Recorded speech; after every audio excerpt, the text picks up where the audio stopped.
Assalomu alaykum. BNB Holdingning oylik informatsion dayjesti bilan studiyada Visola Rasulova. Aprel oyi davomida holding faoliyatida xalqaro hamkorlikni kengaytirish, agrar sohasida yirik loyihalarni amalga oshirish, eksport geografiyasini kengaytirish, ishlab chiqarishda innovatsion yondashuvlarni joriy etish va sport sohasidagi hamkorlikni mustahkamlashga qaratilgan muhim voqealar ro'y berdi. O'tgan oy davomida BNB Holding vakillari xalqaro hamkorlik aloqalarini yanada kengaytirishga qaratilgan qator uchrashuvlar o'tkazdi. Bo'lib o'tgan muloqotlarda eksport, raqamli texnologiyalar, agrotexnologiyalar va yangi investitsion yo'nalishlar asosiy e'tibor markazida bo'ldi. Aprel oyining muhim voqealaridan biri BNB Holding ta'sischilar kengashi raisi Bekzod Mamatqulovning HT Holding prezidenti Roberto Tucci bilan uchrashuvi bo'lib o'tdi. Muzokaralar davomida Jizzax viloyatining Baxmal tumanida zafaron yetishtirish, uni qayta ishlash va eksport qilishga qaratilgan yirik investitsiyaviy loyihaning bugungi holati, shuningdek zafaron plantatsiyalari maydonlarini 2027-yil yakuniga qadar 2000 gektargacha yetkazish bo'yicha olib borilayotgan ishlar yuzasidan muhokamalar bo'lib o'tdi. Qishloq xo'jaligida Yevropa standartlari asosida zamonaviy issiqxona majmualarini tashkil etish,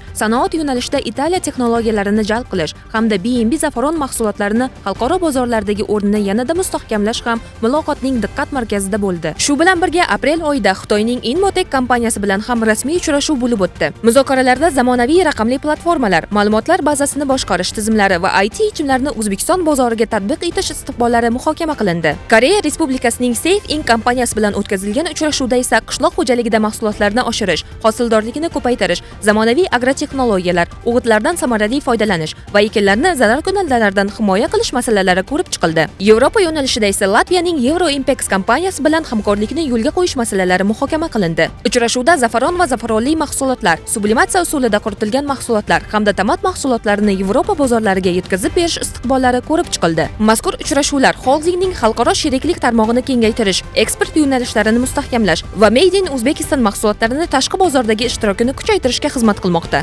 Baxmal tumani maydonlariga Gollandiya seleksiyasiga mansub Elita Arizona navli kartoshka urug'lari ekish uchun olib kelindi. Ushbu nav 70-80 kunda hosilga kirishi, 1 gektardan 400-500 sentnergacha hosil berish imkoniyati hamda quruqchilik va yuqori harorat sharoitiga moslashuvchanligi bilan ajralib turadi. Shuningdek, BNB Gardens loyihasi doirasida Jizzax viloyatining G'alla Orol va Sharof Rashidov tumanlarida qarovsiz qolgan va suv chiqmagan 500 gektar yer maydonini zamonaviy intensiv bog'larga aylantirish ishlari davom etmoqda. 9-aprel kuni G'allaorol tumanidagi 115 gektar maydonga gilos ko'chatlari ekish ishlariga start berildi. Birinchi bosqichda Niderlandiya va Polsha davlatlaridan olib kelingan hamda in vitro usulida ko'paytirilgan batirma navli 50 ming dona gilos ko'chatlari ekilishi belgilangan. Loyihaning yillik quvvati 1000 tonna gilos yetishtirishni tashkil etadi. Umumiy qiymati qariyb 350 milliard so'm bo'lgan mazkur loyiha doirasida 50 ta doimiy va 800 nafarga yaqin mavsumiy ish o'rni yaratilishi ko'zda tutilgan. 18-aprel kuni O'zbekiston Respublikasi Qishloq xo'jaligi vaziri Ibrohim Abdurahmonov Jizzax viloyatiga amalga oshirgan ishchi tashrifi doirasida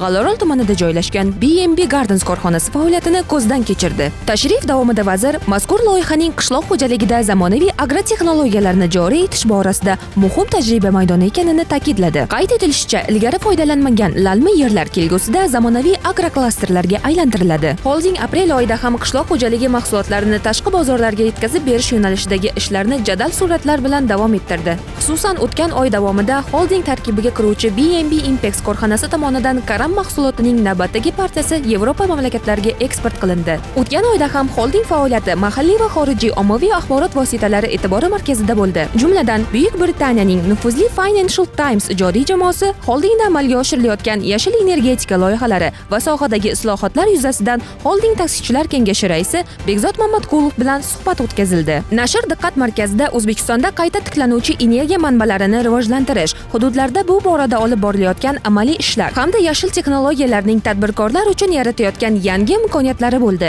Shuningdek, Jizzax shahar telekanalining Zamin axborot dasturi va Jizzax haqiqati gazetasi BNB Gardens korxonasi tomonidan G'allaorol tumanida tashkil etilayotgan intensiv bog' tafsilotlariga bag'ishlangan axborotlari ham hamyurtlarimiz e'tiboriga taqdim etildi. Sizlar bilan yana bir xushxabarni bo'lishmoqchimiz. BNB Holding brend ambassadori yosh va istiqbolli shaxmatchi Humoyun Begmuratov Ispaniyada bo'lib o'tgan 5-Open Chess Menorka 2026 xalqaro musobaqasida munosib ravishda ishtirok etib, o'zining 3-grossmeysterlik talabini bajardi hamda 2500 reyting marrasidan muvaffaqiyatli o'tdi. Mazkur natija Humoyun Bekmuratovga xalqaro grossmeyster unvoni uchun barcha talablarni to'liq bajarish imkonini berdi. Shu tariqa u O'zbekiston shaxmat maktabining munosib vakillaridan biri sifatida xalqaro maydonda yurtimiz nufuzini yanada oshirdi. Hozircha sizlarga yetkazmoqchi bo'lgan xabarlarimiz shulardan iborat edi. Xayr, salomat bo'ling.